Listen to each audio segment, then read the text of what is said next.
శ్రీమహాగణాధిపతయే నమః. సదాశివసమారంభాన్ శంకరాచార్యమధ్యమాన్ అస్మదాచార్యపర్యంతాన్ వందే గురుపరంపరాం. ఓం భద్రం కర్ణేభిః శృణుయామదేవాః భద్రం పశ్యేమాక్షభిర్యజత్రాః స్థిరైరంగైః యశేమదేవహితం జదాయుః. స్వస్తి న ఇంద్రో వృద్ధశ్రవాః స్వస్తి నః పూషా విశ్వవేదాః స్వస్తి నస్తాక్ష్యో అరిష్టదేవీః. ఓం శాంతి శాంతి శాంతి. యస్మిన్ ద్యౌః పృథివీ చాంతరిక్షమోతం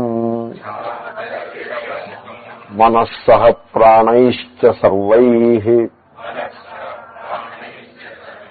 తమేవైకం జానథ ఆత్మానం అన్యావాచో విముంచథ అమృతస్యైష సేతుః.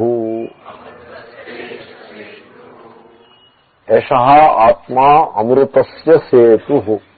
ఈ ఆత్మ అమృతమునకు సేతువు. అమృతము అనగా అమృతత్వము, మోక్షము అనర్థం. మోక్షమునకు వారిధి, ఆ మోక్షమునకు తీసుకుపోయేటువంటి సేతువు. సో సేతువు అని ఎందుకన్నారంటే, సంసారంలో మనం సంసార సముద్రం అని వర్ణిస్తారు. ఈ సంసారాన్ని సముద్రంలా వర్ణిస్తారు. అసలు మనం పుట్టి ఆ తర్వాత కొద్ది రోజులకి సంసారంలోకి వస్తాము అని కాదు. పుట్టడమే సంసార సముద్రంలో జన్మిస్తాం. సో మరణించడంతో ఈ సంసార సముద్రం ఏం పూర్తవదు, అది ఎలా కొనసాగుతూ ఉంటుంది. ఎందుకంటే చూడండి, జీవుడు సూక్ష్మ స్థితిలో అలా ఇంకో జన్మకి నడుస్తూ ఉంటుంది. అది రాబోతోంది. ఆ మంత్రంలో నేను వివరంగా చెప్తాను మీకు. జీవుడికి ఆత్మకి ఉండే భేదం అది స్పష్టంగా మనం చూద్దాము. సో పుట్టడంతో సముద్రంలోనే పుట్టడం, మరణించడము సముద్రంలోనే, మళ్ళీ ఇక్కడ పుట్టి మళ్ళీ ఇంకో చోట ఇక్కడ మరణించి ఇంకో చోట పుట్టడం, అది ఈ సముద్రంలోనే. సముద్రము అంటే సుఖదుఖముల పరంపర, జన్మ మరణముల పరంపర, సుఖదుఖముల పరంపర. ఎప్పటికీ నేను పూర్ణుడను, నేను కృతార్థుడనైనాను అని చెప్పడానికి వీల్లేని స్థితిలోనే మనిషి ఉండిపోతాడు. ఈ కృతార్థత అనేది అసలు లేనే లేదు. కాలం ఏదైనా ఒక చిన్న అకాంప్లిష్మెంట్ ఉందనుకోండి, ఏదైనా ఒక కష్టపడి మనం సాధించామనుకోండి, ఆ సాధించిన దాని ఆనందం, దాని యొక్క ఉల్లాసం ఒక రోజు ఉండే, 2 రోజులు ఉండే, మొన్నటి మళ్ళీ అది మైండ్ చాలా విదూరంగా ఉంటుంది. అదేమవుతుందంటే it becomes acquainted with it, taking for granted అన్నట్టు అయిపోతుంది. It become accustomed to it. దాంతో ఇంకా దాని నుండి లభించే ఉల్లాసం ఇంకే ఉండదు. కాబట్టి మొన్నటి నుంచి మళ్ళీ ఇంకొకటి కావాలి ఉల్లాసం కోసం. ఇప్పుడు టీవీ లేదనుకోండి, ఇంట్లో టీవీ లేకపోవడం మూలంగానే మనకి ఇంత వెలితి ఉంది అని అనిపిస్తుంది. తీరా టీవీ కొనుక్కొచ్చి ఇంట్లో పెట్టారనుకోండి, చాలా ఉల్లాసంగా ఉంటుంది. ఫర్ వన్ ఈవినింగ్ ఉల్లాసంగా ఉంటుంది. ఆ రాత్రి ఏదో టీవీ సినిమా కూడా చూస్తారు. ఇంకే నేను 10 ఏళ్ల క్రితం దృష్టాంతం చెప్తున్నా, ఈ రోజు వర్తించే దృష్టాంతం కాదు ఇది. సో ఈ రోజు ఆ టీవీ బదులు కారు అందామని పోలే టీవీ అన్నా. సో ఆ ఉల్లాసం వన్ ఈవినింగ్ ఉంటుంది. సో మొన్నాడు ఆ ఉల్లాసం పోతుంది. ఎప్పుడైతే మళ్ళీ ఆ ఉల్లాసం పోయిందో మళ్ళీ మనస్సులో వెలితి మామూలే. ఆ వెలితి ఎప్పటికీ నిండి వెలితి కాదు, మళ్ళీ ఇంకొకటి. చాలా సెటిల్గా ఉంటుంది మనస్సు యొక్క ప్రవృత్తి. ఇప్పుడు మెర్సిడీస్ బెంచ్ కారు ఉందనుకోండి, సో ఆ కారులో ఈ లోపల సీట్స్ అన్ని కూడా లెదర్ అప్హోల్స్టరీ అని అంటారు. ఒక పర్టికులర్ టాప్ క్లాస్ లెదర్ తోటి తయారు చేస్తారు. అసలు లెదర్ అనేప్పటికీ అసలు మనం స్పృశించకూడదు. జనరల్ గా అయితే దాని జోలికి వెళ్ళకూడదు. కానీ మరి కొంతమంది పర్టికులర్ గా లెదర్నే ఫేవర్ చేస్తారు. కోరి లెదర్నే అపేక్షిస్తారు. లెదర్ అంటే అది పశువుల యొక్క చర్మం కదా, అపవిత్రం ఒకటి, తర్వాత పశు హింసకి తోడ్పడటం ఒకటి, 2 సమస్యలు.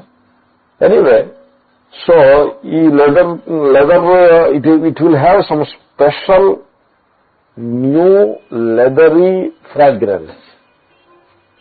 మీరు మెర్సిడీస్ బెంజ్ కారు కొనుక్కొస్తే ఆ కారులో కూర్చొని డ్రైవ్ చేస్తున్నప్పుడు కారు స్మూత్ గా నడవడం, తలుపు వేసినప్పుడు ఒక గంభీరమైన ధ్వనితో తలుపు మూతపడడం, ఇవన్నీ కాకుండా in addition to these things ఒక విలక్షణమైనటువంటి fragrance that is characteristic of new leather made seats. అయితే చిత్రం ఏమంటే ఈ ఫ్రాగ్రెన్స్ 1 వీక్ అయిపోతుంది, అప్పటికి పాత పడిపోతాయి. అంటే ఆ ఫ్రాగ్రెన్స్ పోతుంది. సీట్లు పాత పడిపోవు, సీట్లు అలాగే ఉంటాయి. కానీ అక్కడ బయట ఒక ఆయన ఉన్నారు, ఆయన్ని మనం ఇక్కడ లోపలికి సీట్లో ఒక సీట్ ఉంది, ఇక్కడ ఆయన్ని రమ్మని ఆహ్వానించండి. వాళ్ళు క్లాసుకు వచ్చిన పక్షంలో కనుక అది 1 వీక్ 10 days అయ్యేప్పటికీ దాని ఆ ఫ్రాగ్రెన్స్ పోతుంది.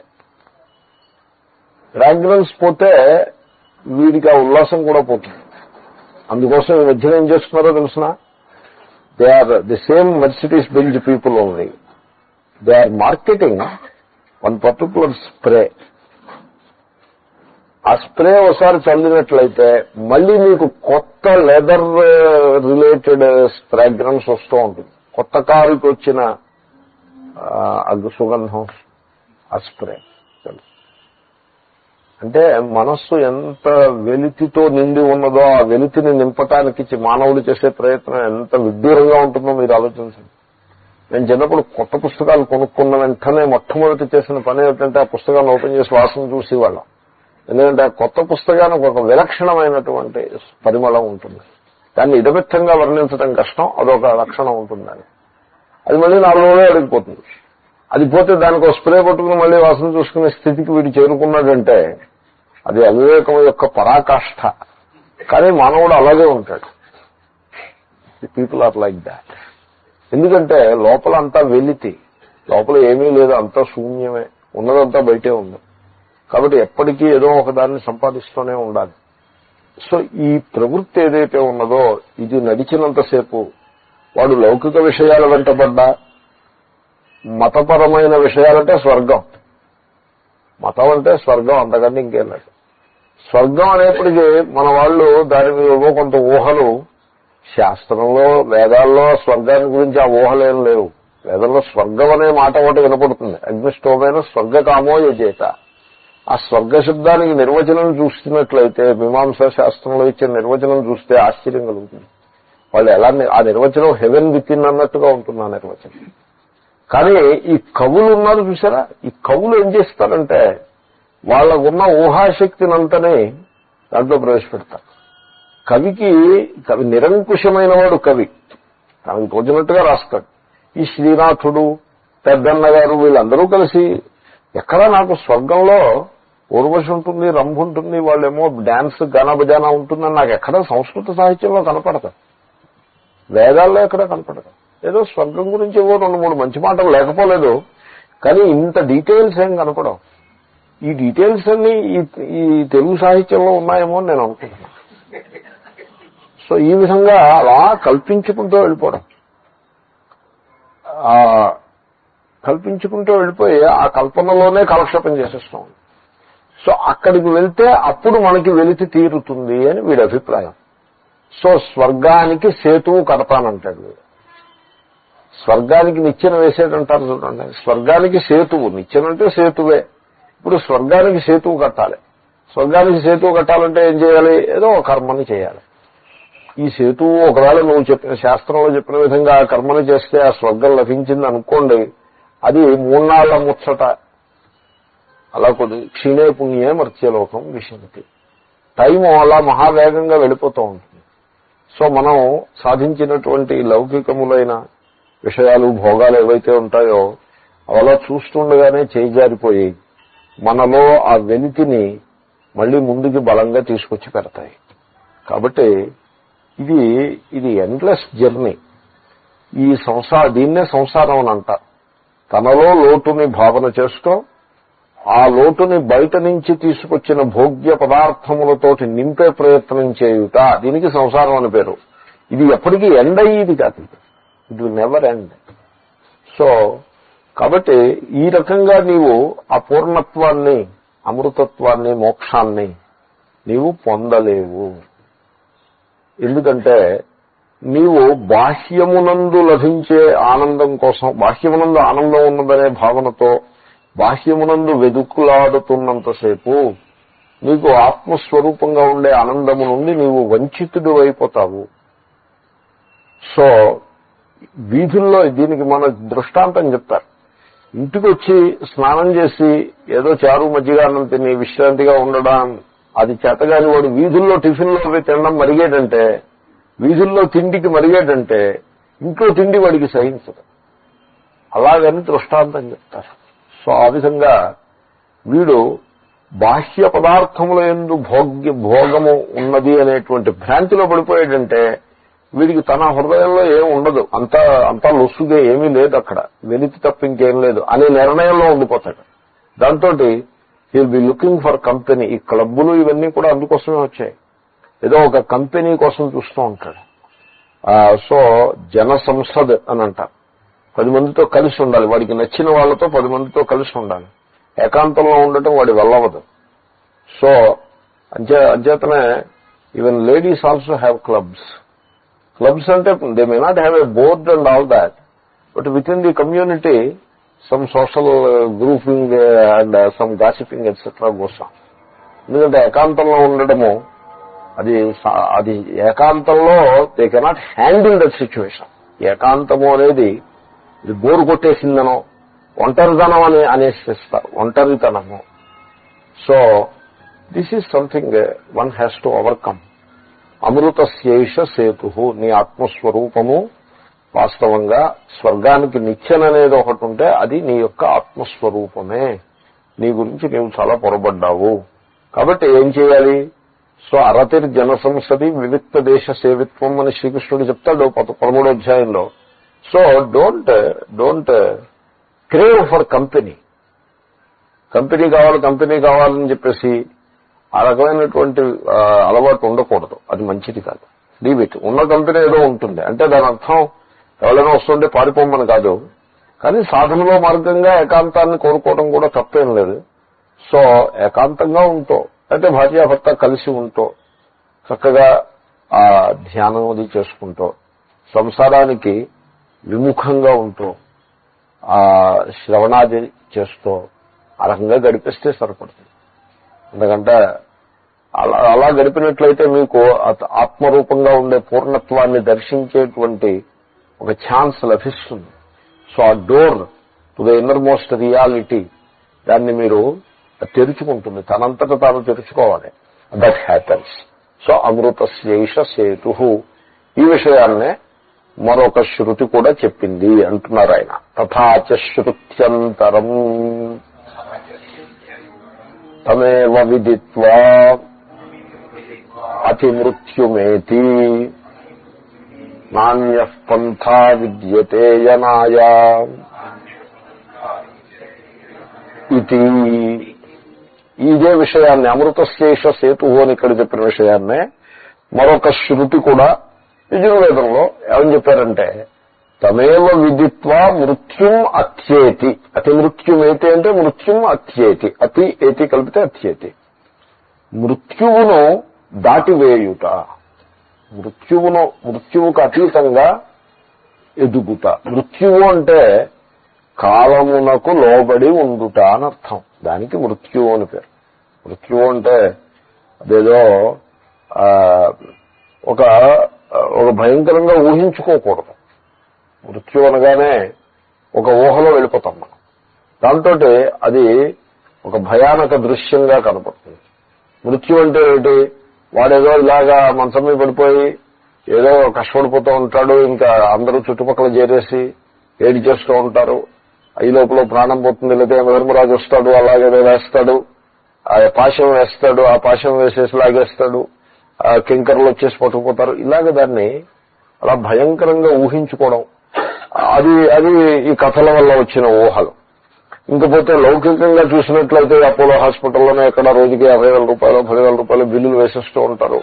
ఆ హార్ట్ అలా అలా అయిపోతూ ఉంటుంది, దానికేమో బోళ్ళంత ఖరీదైన డ్రగ్గులు వేసేస్తూ ఉంటారు. ఆఖరికి తక్కువని ప్రాణం పోతుంది. అప్పుడు ఈ దేహాన్ని తీసుకెళ్లేదో చేసేస్తారు. ఇదంతా కూడా సందర్భం లేని ఊహలు పిల్లల్ని. అలాగెప్పుడూ కూడా ఊహ చేయకూడదు. తర్వాత మృత్యు అంటే అది అమంగళము అపశకునము, అదంతా కూడా చాలా భయంకరమైనది అనే ఈ ధోరణంతా కూడా తప్పే. కాబట్టి అవన్నీ కూడా త్రోసిపుచ్చి, ఆ భావాలన్నీ త్రోసిపుచ్చి మృత్యు అనగా కాలమునకు లోబడి ఉండుట, అది మృత్యు. సో ఇప్పుడు బల్బు ఉందనుకోండి, బల్బుకి మృత్యు ఉంటుంది, ఎందుకంటే కాలానికి లోబడి ఉంటుంది. దానికి కూడా లైఫ్ స్పాన్ 1000 hours అని అంటాడు. 1000 hours కాబట్టి కొన్ని 200 hours ఏదో కొంతకాలం వెలుగుతుంది, ఆ తర్వాత పోతుంది. సో అది అలాగే నిరంతరంగా వెలగదు. అలాగే దేహం కూడా ఓ బల్బు లాంటిది. ఎలక్ట్రిసిటీ నిరంతరంగానే ఉంటుంది, ఎలక్ట్రిసిటీ మృత్యు ఉండదు, ఎలక్ట్రిసిటీ నాశనం అవ్వదు. ఎలక్ట్రిసిటీ అంటే ఎనర్జీ కదండి, energy is neither created not destroyed. ఈ బల్బుకి ఇంకా ఎనర్జీని తనలో ప్రకటించే శక్తి ఉండదు, ఇంకా దానికి ఆ సామర్థ్యం ఉండదు, ఆ పటుత్వం ఉండదు. దాంతో అది విచ్చిపోతుంది, వీడిపోతుంది, పేలిపోతుంది, ఓవర్ ఫ్యూజ్ అయిపోతుంది. So it is limited to time, limited by time. Versus electricity is not limited by time. అదేవిధంగా ప్రాణము చైతన్యము అనేది ఏదైతే ఉందో అది కాలానికి అతీతంగానే ఉంటుంది. దేహం అన్నది కాలమునకు లోబడి ఉంటుంది. కాబట్టి ఇది సత్యం. ఇప్పుడు మృత్యువుకు అతీతంగా వెళ్ళిపోవటం అంటే మన వాళ్ళకి అన్ని కథల కింద చెప్పేస్తారు. కథల కింద చెప్పేస్తే అసలు సత్యం మూతపడిపోతుంది. మృత్యువుకు అతీతంగా వెళ్ళిపోవడం అంటే ఏమిటి? హిమాలయాల్లో 200 ఏళ్ళు 300 ఏళ్ళు జీవించిన వాళ్ళు ఉంటారు అని అంటే వాళ్ళు మృత్యువుకు అతీతంగా వెళ్ళిపోయారా? లేదుగా. అస్యూమింగ్ దట్ 300 ఏళ్ళు జీవించారని అస్యూమ్ చేసుకోండి, అప్పుడు కూడా మృత్యువుకు అతీతంగా వెళ్ళిపోలేదుగా, మృత్యువు ఉందిగా. ఏమైనట్టు అక్కడికి అంటే ఇంకొంత లాంగ్ లైఫ్ ఉన్నట్టు. Long life is it worth? I don't think so. Long life worth అయితే శంకరాచార్యులు, వివేకానంద, రామతీర్థ వీళ్ళందరూ కూడా వర్త్లెస్ కింద పరిగణించాల్సి వస్తుంది. వాళ్ళు లాంగ్ లైఫ్ లో ఏమీ గుణం లేదు, క్వాలిటీ ఆఫ్ లైఫ్ లోనే గుణం ఉంటుంది. ఉన్న జీవితాన్ని బతికినంతకాలం హంసలా బతకాలి కానీ ఎక్కువ కాలం కాకిలాగా బతకడం అనవసరం ఏదో సామెత. అంటే అదో కాకి గొప్పది, కాకి అసహ్యకరమైనది, హంస గొప్పది అని ఏదో దృష్టి అంతే. సో కాబట్టి లాంగ్ లైఫ్ లో వాల్యూ ఏం లేదు. నువ్వు ఒకవేళ లాంగ్ లైఫ్ ఉందన్నా 200 ఏళ్ళు అయినా తర్వాత అయినా మరణించాల్సిందే కదా, 300 ఏళ్ళు అయిన తర్వాత అయినా మరణించాల్సిందే కదా. సో అప్పుడు కూడా మృత్యువు యొక్క అధీనంలో ఉన్నట్లే కదా. అశ్వత్థామ ఇలాంటి వాళ్ళు చిరంజీవులు ఉన్నారు. చిరంజీవులు అంటే what do mean by that? You mean to say Ashwatthama is around they? ఒక ఆయన చెప్పారు కూడాను, నేను అశ్వత్థామను చూశాను. వినివాడు ఉంటే చెప్పేవాడు చెప్తాడు. Okay, assume that he has seen Ashwatthama. So what is it that he achieved?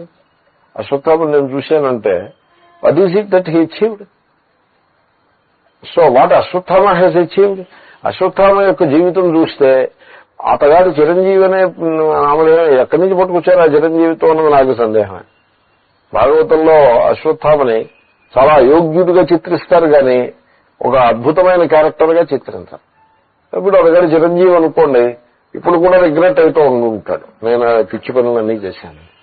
So ఇలాంటి కథలు అవి వస్తువు యొక్క స్వరూపాన్ని తెలుసుకుందుకు ఉపయోగపడవు. అవన్నీ మీరు రిజెక్ట్ చేసేయాలి, ఆ కథలకు ఇంపార్టెన్స్ లేదు. ది పాయింట్ ఈజ్ దేహము కాలమునకు లోబడి ఉంటుంది. కాబట్టి దేహమే నేను అని అనుకుంటూ ఉన్నంత కాలము మృత్యువు తప్పదు, ఇవాళ కాకపోతే రేపు. ఆత్మరూపంగా నీ స్వరూపానికి మృత్యు అనేది లేనే లేదు, అది సంగతి. కాబట్టి నాకు మృత్యువు లేదు అని తెలుసుకోవడం ద్వారా మృత్యువుకి అతీతంగా వెళ్ళగలుగుతారు కానీ ఆ మృత్యువుకి రాకుండా దాన్ని దూరంగా తోసేసి ప్రయత్నం ద్వారా దేహాభిమానం పెట్టుకుని అది జరిగి మాట కాదు, అది సంగతి. కనుక అమృతత్వము అంటే ఆత్మ మృత్యువు లేనిది. అచ్ఛేద్యోజముదాహ్యోజముత్మేద్యోషోష్యేవచ అని తర్వాత అజో నిత్య శాశ్వతోయం పురాణ హన్యతే హన్యమానే శరీరే. శరీరానికి మృత్యువు గాని ఆత్మకు మృత్యువు ఎన్నటికీ లేదు. నేను శరీరము కాదు అనే వివేకంతో నా స్వరూపము ఆత్మ అని తెలుసుకున్నాడు. నాకు మృత్యువు లేదు అనే సత్యం తెలిసిపోతుంది.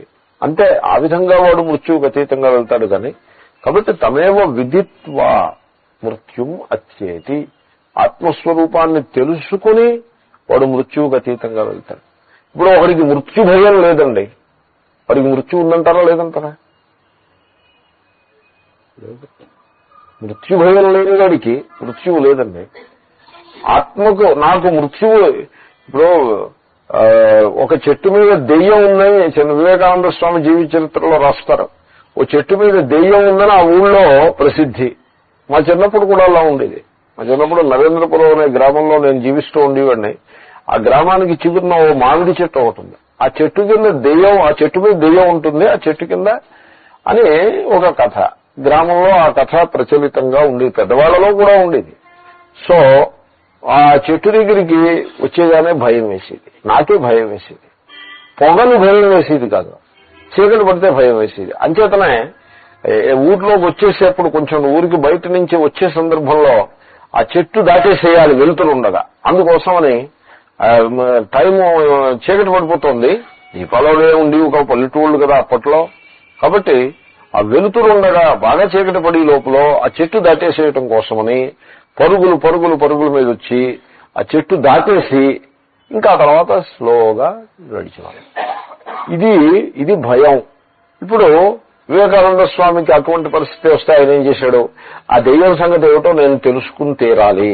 కాదు నువ్వు చచ్చిపోతావు, అక్కడికి వెళ్ళేవంటే పోనీ చచ్చిపోయినా పర్వాలేదు అని అతను ఓ రోజు రాత్రి ఇంట్లో ఎవరికి చెప్పకుండా ఆ చెట్టు కింద కూర్చుని మకాం పెట్టాడు.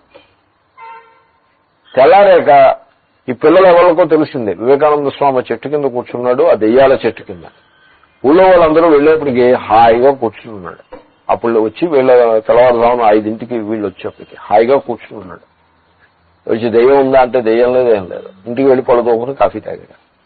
కాబట్టి భయము అన్నది జ్ఞానము చేత పోతుంది. ఇక్కడ దెయ్యము లేదు అని తెలుసుకోవడం చేత దెయ్యము యొక్క భయం పోయింది అవతలకి. అదేవిధంగా ఆత్మకి మృత్యువు లేదు అని తెలుసుకోవడం చేత మృత్యువుకు అతీతంగా వీడు ఎదిగిపోతాడు. Knowledge is power. నాలెడ్జిని మీరు తక్కువగా ఎస్టిమేట్ చేయొద్దు. Knowledge is power. మనిషి నాలెడ్జ్ లేకనే సఫర్ అవుతాడు, అది మర్చిపోకూడదు. నాలెడ్జ్ ఉంటే మనిషి సుఖపడతాడు. Knowledge is power. Knowledge is action also. శక్తి వేరే ఉంది, పవర్ యాక్షన్ వేరే ఉంది, నాలెడ్జ్ ఇంకోటి ఉంది అనే ఆ దృష్టికోణం చాలా తప్పు. కనుక ఆత్మకు మృత్యువు లేదు అని ఎవడైతే తెలుసుకుంటాడో తమేవ విదిత్వ మృత్యుం అత్యేతి, వాడు మృత్యువుగా అతీతంగా వెళ్ళిపోతాడు. అంటే దాని మీద ఇంకా వాళ్ళు అన్నారు కాదండి, ప్రాణాయామం చేసినట్లయితే మృత్యువుని దాటచ్చు. దాటడం కుదరదు. ఎట్ ది బెస్ట్ వాయిదా వేయొచ్చు అంటే నేను ఒప్పుకుంటా. కొంత రీజనబుల్ గా ఉండాలి చెప్పి మాట. ప్రాణాయామం చేస్తే మృత్యువుని వాయిదా వేయొచ్చు. దేనికి మృత్యువుని? దేహము యొక్క మృత్యువుని మీరు వాయిదా వేయొచ్చు.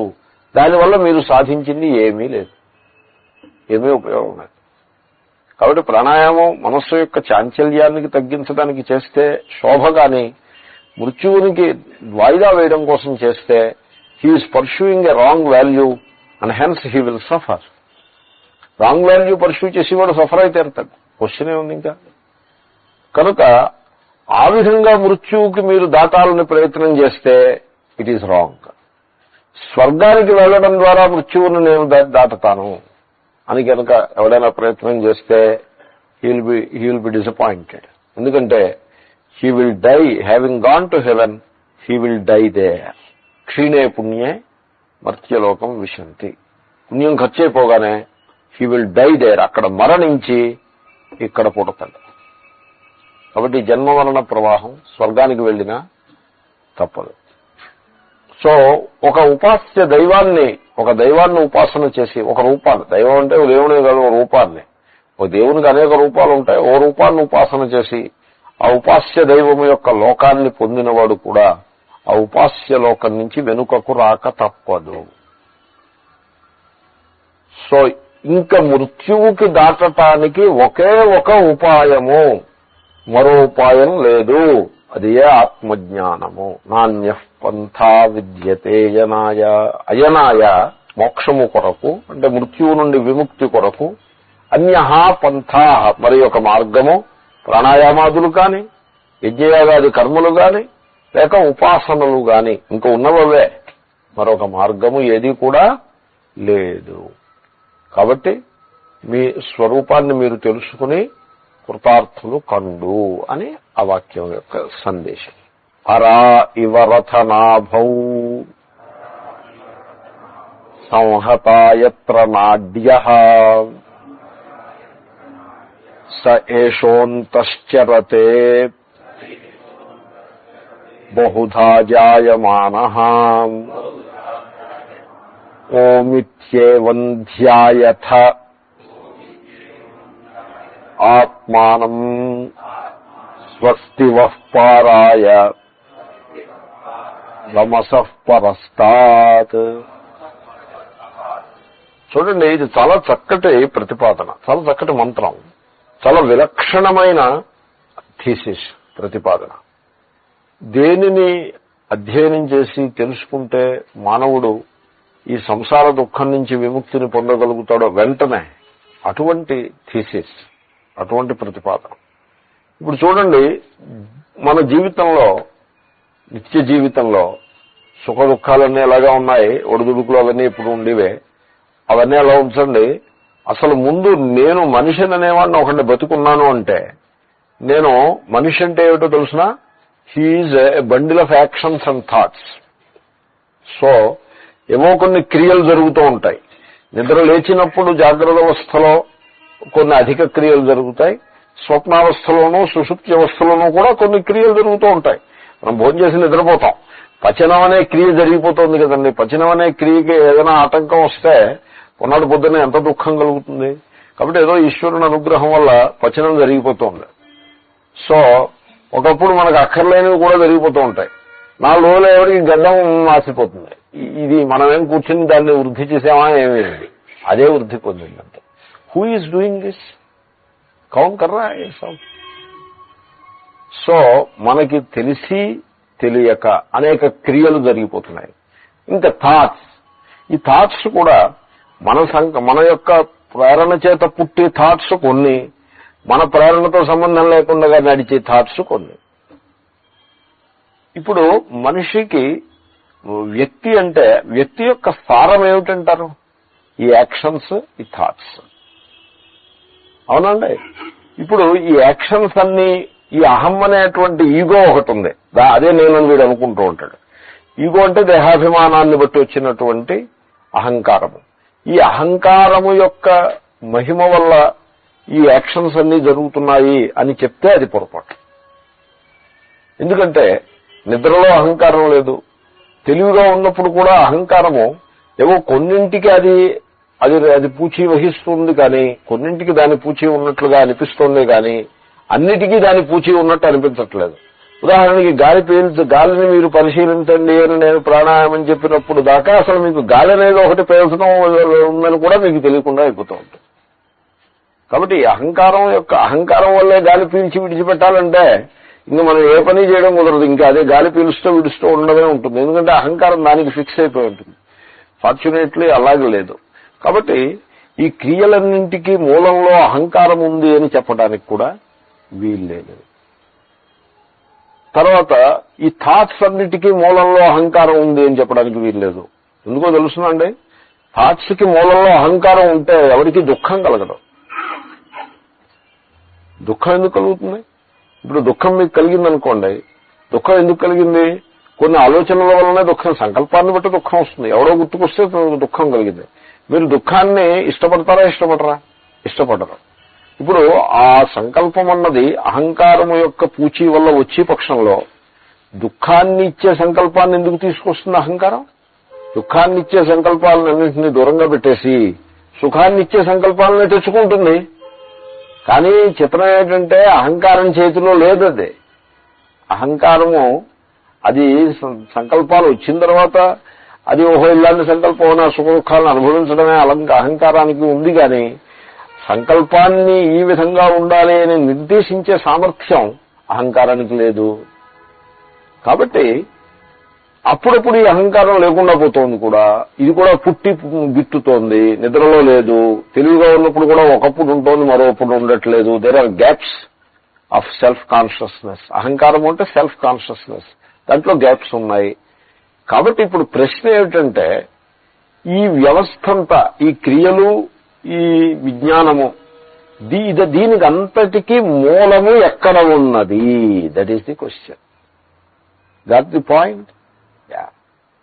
అది తెలుసుకోవాలి. వీడి అహంకారి, ఈ పరిచ్ఛిన్న వ్యక్తి, వీడు దేవుడి గురించి వీడు వ్యాఖ్యానం చేస్తానంటాడు. దేవుడి గురించి నువ్వు తర్వాత వ్యాఖ్యానం చేయొచ్చు, ముందు అసలు నీ స్వరూపం ఏమిటో తెలుసుకోవా? దేవుడు వైకుంఠంలో ఉన్నాడా, కైలాసంలో ఉన్నాడా? దాని మీద వీడు పెద్ద ఉద్యమాన్ని నడిపిస్తానంటాడు. నువ్వు ఆ సంగతి తర్వాత సెటిల్ చేద్దాం, ముందు నీ సంగతి ఏమిటో నువ్వు చూడు. సో కాబట్టి మీరు గమనించండి, ఇక్కడ ప్రతిపాదన ఏమిటంటే, ఈ ఉపాధి యందు ప్రకటమయ్యేటువంటి సమస్త క్రియలు, సమస్త సంకల్పములు కూడా సచ్చిత్ స్వరూపం నుంచి పుడుతున్నాయి. సచ్చిత్ అంటే చూడండి, సచ్చిత్ అనే పదాన్ని, ఒక గంభీరమైన పదాన్ని మీ మీద పారేసి అదేదో ఉంది దాని నుంచి పుట్టుకొస్తున్నాయి అని అలా వదిలేయటం వల్ల నాకు తాత్పర్యం కాదు.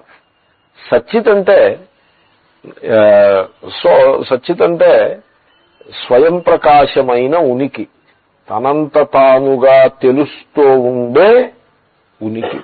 అది సచ్చిత్ అంటే అహమస్మి, అయాం. దట్ ఈస్ ది సచ్చిత్. సో మొత్తానికి అయాం దగ్గరికి వస్తాం. ఎక్కడికి వెళ్ళినా ఈ అయాం వదిలిపెట్టదు. అయాం అంటే అహమస్మి. ఈ అహం ముందు చూసారా, ఇది మన వర్ణక్రమంలో కూడా ఆ మొదటి అక్షరం, హా ఆకరక్షణం, ము అనేటువంటిది అసలు అక్షర ఉచ్చారణ యొక్క ప్రయత్నం అంతా కూడా బంద్ అయిపోతుంది. అంతే. మొదటి అక్షరం పలికేసి ఆఖరక్షరం పలికేసి ఉచ్చారణ ప్రయత్నాన్ని బంధు పెట్టేస్తే, అంటే ఉచ్చారణ సామగ్రి ఉంది చూసారా, ఉపకరణం, దీనికి తాళం వేసేస్తే ఏమవుతుంది? ఆ ఉచ్చరించిన పదం ఏమవుతుంది? అహం అవుతుంది. ఈ అహంలో సర్వము అహంలో ఉన్నాయి. అహంకారం కాదు, అహం. ఈ అహం దేహముతోటి తాదాత్మ్యాన్ని చెంది ఆ తర్వాత కర్తృత్వ భోక్తృత్వాలను తన నెత్తి మీద వేసుకున్నప్పుడు అహంకారం అవుతుంది, ఈగో. ఆ ఈగో కాదు నేను చెప్తుంటా, అహం అంటే ద సెన్స్ ఆఫ్ బీయింగ్, ఉనికి. ఎటువంటి ఉనికి? తనంత తానుగా తెలుస్తూ ఉండే ఉనికి. ఘటము యొక్క ఉనికి తనంత తానుగా తెలియదు, కన్ను ద్వారా తెలుస్తుంది, మనస్సు ద్వారా తెలియబడుతుంది. కానీ నేను ఉన్నాను అనేటువంటి సత్యాన్ని తెలుసుకోవడానికి మీరు కన్ను ద్వారా తెలుసుకోక్కర్లేదు. కన్ను తెరిచినా కన్ను మూసినా కూడా నేను ఉన్నాను అనే సత్యం తెలుస్తూ ఉంటుంది. తర్వాత మనస్సు యొక్క సంకల్పం ఎప్పుడు పుడుతుందో తెలుసునా? నేను ఉన్నాను అనే స్థితి నుంచి మనస్సంకల్పాలు పుడతాయి. కాబట్టి నేను మాట్లాడుతున్న ఈ సచ్చిత్ ఏదైతే కలదో, the sense of being, that is prior to the mind. మీరు అది గుర్తుపెట్టుకోండి, ప్రయర్ టు ది మైండ్. ఒక ఫార్ములా అంతే. మనస్సంకల్పమునకు పూర్వమునందు గలదు. ఇది ఎలాగంటే, ఓ పిల్లవాడు అన్నాడు, నేను మా నాయనగారి వివాహము యొక్క వేడుకలలో పాల్గొన్నాను అన్నాడు. అది కుదరదు. అది అంటే మన సంస్కృతిలో కుదరదు. అదేదైనా మరో చోట కుదురుతుందేమో, కానీ మన సంస్కృతిలో కుదరదు. ఎందుకంటే వీడి నాయనగారి వివాహం యొక్క వేడుకల్లో పాల్గొనడానికి వీడు లేడప్పుడు. ఆ విధంగా మనస్సు ఆ పిల్లవాడి వంటిది. మనస్సు ఉదయించటానికి, మనస్సు అంటే సంకల్పం. సో సంకల్పం ఉదయించటానికి పూర్వము, ఉదయించడానికి ముందే అహమస్మి సచ్చిత్ గలదు. సో సంకల్పం ఉదయించిన తర్వాత ఆ సంకల్పంలో నీ గురించి నీకు అభిప్రాయం ఏర్పడుతుంది. నిన్న మీకు మనవి చేశాను, అద్దంలో కనపడేది నువ్వు కాదు అని చెప్పేసి. సంకల్పం ఉదయించింది. ఆ సంకల్పము దుఃఖానికి సంబంధించిన సంకల్పం అనుకోండి, అప్పుడు మీరు ఏమనుకుంటారు? నేను దుఃఖిని అని అంటారు. కాదు, నిన్ను నువ్వు ఆ సంకల్పంలో ఉండే సందేశాన్ని బట్టి నిన్ను అంచనా వేయద్దు. నీ గురించి నీకు తెలియదు. సంకల్పంలో ఏమనుంది? నేను ఫలానా వాడిని అని సంకల్పంలో ఉంది. ఆ సంకల్పాన్ని బట్టి నేను ఫలానా వాడిని అని నువ్వు అంచనా వేయద్దు. సంకల్పంలో ఏది దర్శనమిస్తుందో అది నువ్వు కాదు. అద్దంలో కనపడేది నువ్వు కాదండి. అద్దాన్ని చూసేవాడు నువ్వు, కానీ అద్దంలో కనపడేది నువ్వు ఎలా అవుతావు? కాబట్టి సంకల్పం అంటే అద్దం అది. కాబట్టి సంకల్పాన్ని బట్టి, సంకల్పాన్ని ఆధారంగా చేసుకుని, సంకల్పము యొక్క ఎవిడెన్స్ అది, రాంగ్ ఎవిడెన్స్ అది. దొంగ చెప్పిన సాక్ష్యాన్ని బట్టి కేసు నిర్ధారణ చేయకూడదు. సో సంకల్పము యొక్క ఎవిడెన్స్ మీద బేస్ చేసి నిన్ను నువ్వు అంచనా వేయడానికి వీల్లేదు. లేదండి మరి ఆ మాత్రం అంచనా వేయకపోతే కాపురం చేయడం కుదరదంటే, సరే లోక వ్యవహారం కోసం అంచనా వేస్తే వేసావు. నీ స్వరూపాన్ని తెలుసుకునే సాధనా మార్గంలో, సాధనా సమయంలో నిన్ను నీవు సంకల్పాన్ని బట్టి నిశ్చయించడానికి వీల్లేదు. Prior to the thought. ఈ థాట్ ఎక్కడి నుంచి పుడుతోంది? యాక్షన్ అంతా ఎక్కడి నుంచి పుడుతోంది? ఈ థాట్ ఎక్కడి నుంచి పుడుతోంది అంటే అప్పుడు you work on it. Prior to the thought ఏమున్నది అని మీరు దాని మీద కృషి చేయాలి. What am I? కాబట్టి ఐఆమ్ సో అండ్ సో అని నువ్వు అన్నావంటే you already made a mistake. I am so and so అని వీడు అనేసేటంటే ఇంకా వాడికి తలుపులు మూసేసినట్టు అయిపోయింది, సత్య ద్వారా మూసుకుపోయిందంటే. ఐఎమ్ సో అండ్ సో అనేసేటంటే. ఒక ఆయన అన్నారు, వాట్ ఆర్ యూ అని అడిగాను నేను. అంటే ఆయన రిపబ్లికన్ అన్నాడు. Republican party. Come on, you are not a Republican. You like Republican Party. That is a different point. You are not a Republican. Then what am I? You find out. I am a Brahmana. No. Brahmana అనేది సంకల్పం, బ్రాహ్మణత్వాకారంగా ఉండే సంకల్పం ఉదయించిన తర్వాత అహం బ్రాహ్మణ అనేటువంటి నిర్ణయానికి నువ్వు వచ్చావు. నేను మాట్లాడుతున్నది బ్రాహ్మణత్వ రూపమైన సంకల్పం గురించి కాదు. ఆ సంకల్పం పుట్టడానికి ముందు వాట్ ఆర్ యూ? సో అహం బ్రాహ్మణ నువ్వు అన్నప్పుడు కూడా నీ స్వరూపం నీకు తెలియదు. నువ్వు ఒక సంకల్పాన్ని గురించి మాట్లాడుతున్నావు. నేను ఆ సంకల్పం ఎక్కడి నుంచి పుట్టిందో కనుక్కోమంటున్నా. అయితే so then what am I? You find out. What am I? నువ్వు నన్ను అడుగుతావు, యూ ఫైండ్ అవుట్. ఇంకొకటి అంటాడు అహం రాజా. No, you are not the king. King is the content of a సంకల్ప. నేను కింగ్షిప్ కు సంబంధించినటువంటి సంకల్పం పుట్టక ముందు what are you? Okay, what am I? You find out. You have to find out. కాబట్టి ఇప్పుడు దట్ సెన్స్ ఆఫ్ బీయింగ్ ఉన్నదే, ఆ సెన్స్ ఆఫ్ బీయింగ్ దానికే సచ్చిత్ అంటారు. ఆ సెన్స్ ఆఫ్ బీయింగ్ నందే మీరు గాలి పీలుస్తున్నారంటే ఈ గాలి పీల్చుట అనే వ్యాపారము it has its origin in that sense of being. గుండె కొట్టుకొనుట అన్నది ఆ సచ్చిత్తు నందు, సచ్చిత్తు చేత, సచ్చిత్తు యొక్క అనుగ్రహం చేత నడుస్తోంది. రక్త ప్రసారము ఆ సచ్చిత్తు యొక్క అనుగ్రహం చేత నడుస్తోంది. కన్ను చూస్తోందంటే ఆ సచ్చిత్తుతోటి దానికి కనెక్షన్ ఉంది కనుక కన్ను చూస్తోంది. చెవి అందుకోసమే వింటోంది. మనస్సు అందుచేతనే పనిచేస్తోంది. సంకల్పాలన్నీ కూడా పుడుతున్నాయి అంటే ఆ సచ్చిత్తుతోటి సంబంధం ఉండబట్టే సంకల్పాలన్నీ పుడుతున్నాయి. కాబట్టి అరా ఇవ రథనాభౌ సంహత ఎత్ర నాడ్య. నాడులంటే నెర్వ్ వెసల్స్. నెర్వ్ వెసల్స్ అంటే నెర్వ్స్. సో ఈ నెర్వ్స్ అనేవి ఏం చేస్తాయంటే అన్ని సంకల్పాలని అవే కలిగిస్తాయి. కెమికల్ మెసెంజర్స్ ఆ నెర్వ్స్ ద్వారా వెళ్తూ ఉంటాయి. మెసెంజర్స్ కెమికల్ ఉంటాయి, ఎలక్ట్రికల్ మెసెంజర్స్ ఉంటాయి. ఇప్పుడు ఈగ వాలిందనుకోండి, గమ్మున ఎలక్ట్రికల్ సెన్సేషన్ బ్రెయిన్కి వెళ్తుంది. కోపం వచ్చిందనుకోండి, కెమికల్ సెన్సేషన్ హార్ట్కి వెళ్తుంది. బ్రెయిన్లో కెమికల్స్ పుడతాయి కోపం వచ్చినప్పుడు. ఏవో కెమికల్స్ ఉన్నాయి, కోలిక్ యాసిడ్ ఏవో కెమికల్ ఉంది, అది పుడుతుంది. ఓ ఫ్యూ మాలిక్యూల్స్ పుడతాయి. పుట్టిన వెంటనే రక్త ప్రసారంలో హృదయానికి వెళ్ళిపోతుంది. హృదయం ఎప్పుడైతే ఆ మాలిక్యూల్ని దాని మీద హృదయం మజిల్ హార్ట్ మజిల్ మీద రిసెప్టర్స్ ఉంటాయి. ఆ రిసెప్టర్స్ ఆ మాలిక్యూల్ ని రికగ్నైజ్ చేస్తాయి. రికగ్నైజ్ చేసిన వెంటనే ఓహో వీడికి కోపం వచ్చింది కాబోలు అని తెలిసిపోతుంది వాటికి. వెంటనే హార్ట్ బీట్ బాగా పెరిగిపోతుంది, బాగా వేగంగా. అంతవరకు కామ్గా పనిచేస్తున్న హార్ట్ టక్ టక్ టక్ టక్ అని పనిచేయడం ప్రారంభించింది. సో ఇవన్నీ నాడులు. సో ఈ నాడులు అన్నవి మన మొత్తం శరీరంలో ఉండే ప్రాణశక్తి, విజ్ఞాన శక్తి, యాక్షన్స్ అండ్ థాట్స్, వీటి మూలంలో ఈ నాడులు ఉన్నవి, నర్వస్ సిస్టమ్. కాబట్టి వీటిని విడతీయలేం మనం. Physical body, nervous system, mind and emotions ఇవన్నీ కూడా ఇంటర్ రిలేటెడ్. వీటిని విడతీయడం అనేది కుదరదు. ఉంటే అనాలిసిస్ కోసం అలాగే మనం విశ్లేషణ చేస్తాం, కానీ ఇదంతా ఒకటే సిస్టమ్.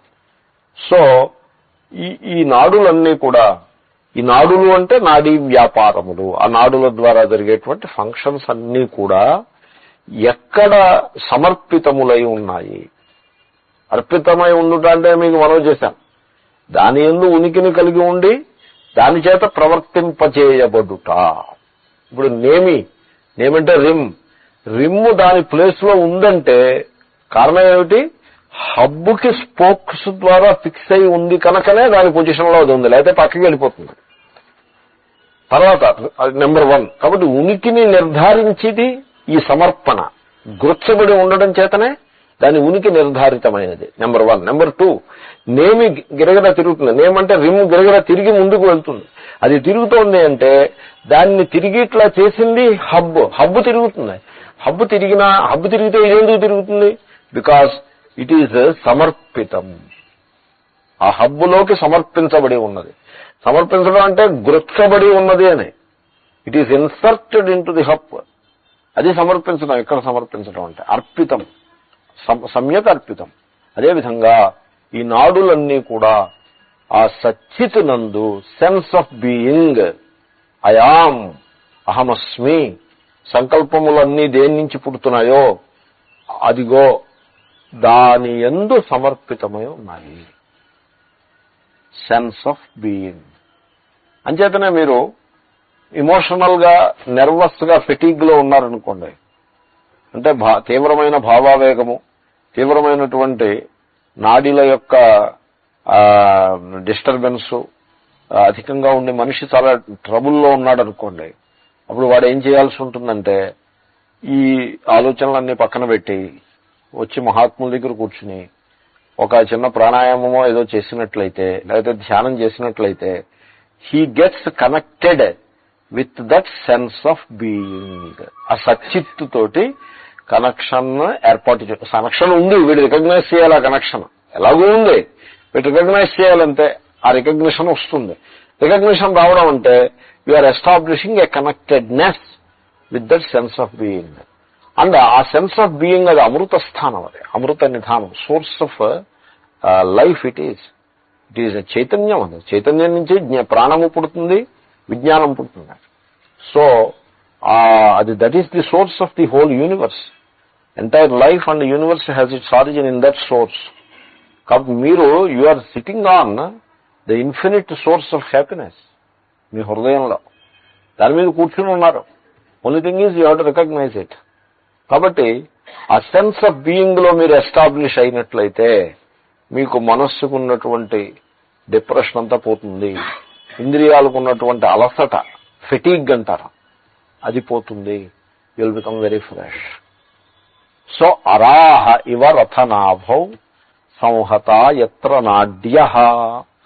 సో ఎత్ర అంటే యస్మిన్ ఆత్మని, ఏ ఆత్మయందు నాడ్య సంహత, నాడులన్నీ కూడా కట్టివేయబడి ఉన్నవో.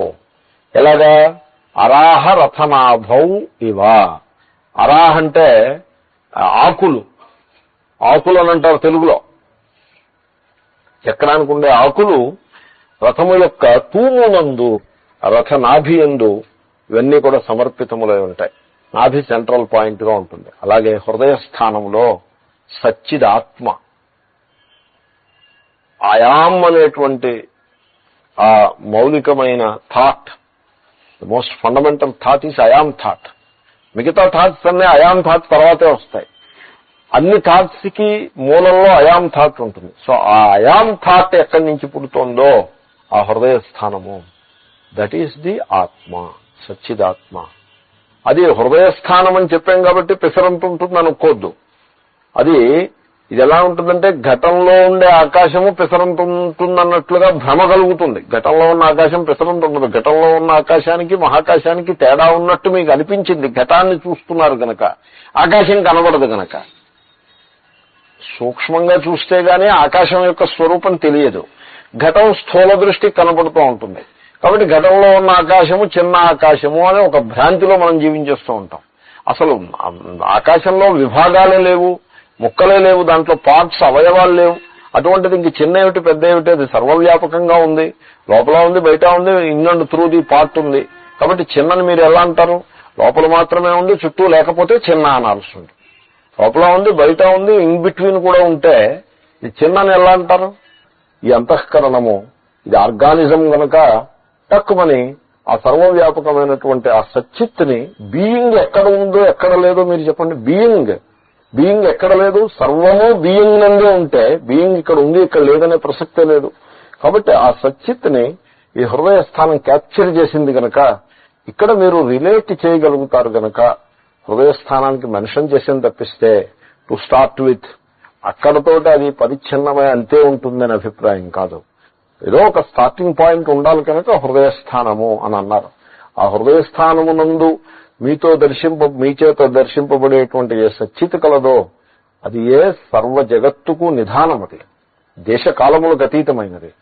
సో దాని యందే ఈ సమస్త వ్యాపారములు కూడా ఆవిర్భవించుచున్నవి. అరా ఇవరథనాభౌ సంహత యత్ర నాడ్యః, అది ఆత్మ. సహ ఏషః ఆత్మా, ఆ సచ్చిదాత్మ అంతశ్చరతే, దేహమంతా కూడా సంచారం చేస్తూ ఉన్నది. దేహమంతా సంచారం చేస్తోంది అంటే దేహం బయట లేదని కాదు, దేహమునందు దాని యొక్క మహిమ మనకి స్పష్టంగా ప్రకటమవుతుంది. ఎలక్ట్రిసిటీ దీపంలో సంచారం చేస్తోంది, ఫ్యాన్లో సంచారం చేస్తోంది అంటే ఇంక దీపానికి ఫ్యాన్కి మధ్యన ఎక్కడా లేదనా కాదు, ఉంది. వైర్లో కూడా ఉంది, సర్వత్రా ఉంది. కానీ దీపమునందు ఫ్యాన్ నందు దాని యొక్క మహిమ మనకి గోచరం అవుతుంది. సో సహా ఏషః అంతశ్చరతే. తర్వాత బహుధా జాయమానః, అనేక రకములుగా పుట్టుచున్నది. వీ విల్ సీ, భాష్యకారులు ఎక్స్ప్లెయిన్ చేస్తారు. దాన్ని మీరు తెలుసుకోండి. ఆ సచ్చిదాత్మని అంటే సంకల్పానికి ముందు ఏది ఉన్నది, prior to thinking, prior to the thought, prior to the mind ఏది ఉన్నది, వాట్ యామ్ ఐ, నేను అనేదాన్ని పట్టుకుని దాన్ని you investigate it. What am I investigate చేస్తే మీ స్వరూపం మీకు తెలుస్తుంది. ఆ ఇన్వెస్టిగేషన్కి మీకు మనస్సు కొంత చంచలంగా ఉన్న సందర్భంలో ఓంకారం యొక్క సహాయం తీసుకోండి. ఓమిత్యేవం ధ్యాయథ. సో ఆ సచ్చిదాత్మను నేను అనేటువంటి ఆ స్పందనకి మూలమునందు ఉన్నటువంటి ఆ సచ్చిద్రూపమైనటువంటి ఆత్మను ఓమితి ఏవం ధ్యాయథ ఆత్మానం, ఆత్మను ఓంకారముతోటి మీరు ధ్యానం చేయండి. స్వస్తివః, మీకు శుభము కలుగుగాక. తమసః పరస్తాత్ పారాయ, ఈ సంసారము అజ్ఞానము చీకటి అంటే అజ్ఞానము అనేటువంటి చీకటి ఈ సంసారము, దీని నుంచి మీరు బయటపడే ఉపాయం అది ఒక్కటియే. నేను ఒక క్వశ్చన్ ఆన్సర్ సెషన్ విన్నాను. ఎందుకంటే నాకు ఆశ్చర్యం అనిపించింది. అంటే అజ్ఞానంలోనే మళ్ళీ అజ్ఞానం. క్వశ్చన్ ఏమిటో తెలుసిన, శని పట్టిందంటారు, శని పట్టుట అనగానేమి, అది ప్రశ్న. దీనికి సమాధానం ఏమిటంటే, నేను సమాధానం చెప్తాను, మీకు ఎంతవరకు అర్థమైందో మీరు నాకు చెప్పండి. శని పట్టడం అంటే, శని అని ఒక గ్రహం ఉంటుంది. ఆ గ్రహము మీ జీవితంలో దుఃఖాలను తీసుకొస్తుంది. దాన్ని శని పట్టడం అంటారు. ఇది సమాధానం. మీకు అర్థమైందా? చిత్రం ఏంటంటే, ప్రశ్న అడిగాము, సమాధానం వచ్చింది, అర్థమైంది అనుకుని సంతోషపడే వాళ్ళు కూడా ఉంటారు. ఏమర్థమైందండి మీకు?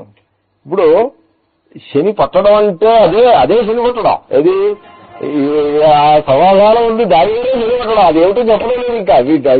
Did you get my point? శని పట్టుట అని 2 మాటల్లో ప్రశ్న ఉంటే 6 మాటల్లో సమాధానం ఉంది. అదే. It is not an answer. It is question itself rephrased in a elaborate sentence. How that becomes answer? How it becomes answer? You have to tell me. అక్కడ సూర్యుని చుట్టూ తిరిగి గ్రహం నాకిక్కడ కోర్టులో కేసు వేశాను, ఆ కోర్టులో కేసు ఓడిపోయే స్థితిలో ఉంది. అది ఓడిపోయిట్లా ఆ గ్రహం చేయడానికి దీనికి సంబంధం ఏమిటో యూ హ్యావ్ టు టెల్ మీ. చెప్తే నీకు తెలిసినట్టు, నేను తెలుసుకున్నట్టును.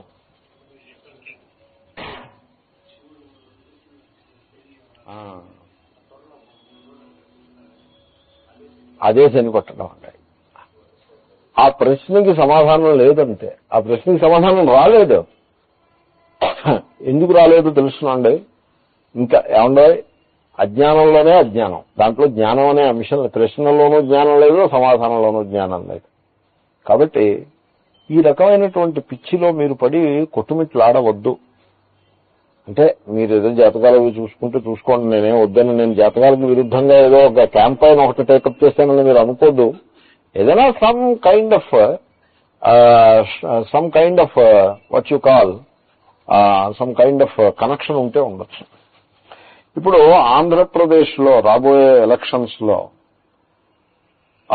చంద్రబాబు నాయుడు గారు విజయాన్ని సాధించే అవకాశం ఉన్నది, వాజ్పేయి గారు సెంటర్ లో విజయాన్ని సాధించే అవకాశం ఉన్నది అని నేను చాలా సరళమైన మనిషిని కనుక అవకాశం ఉన్నది అని చెప్తున్నా.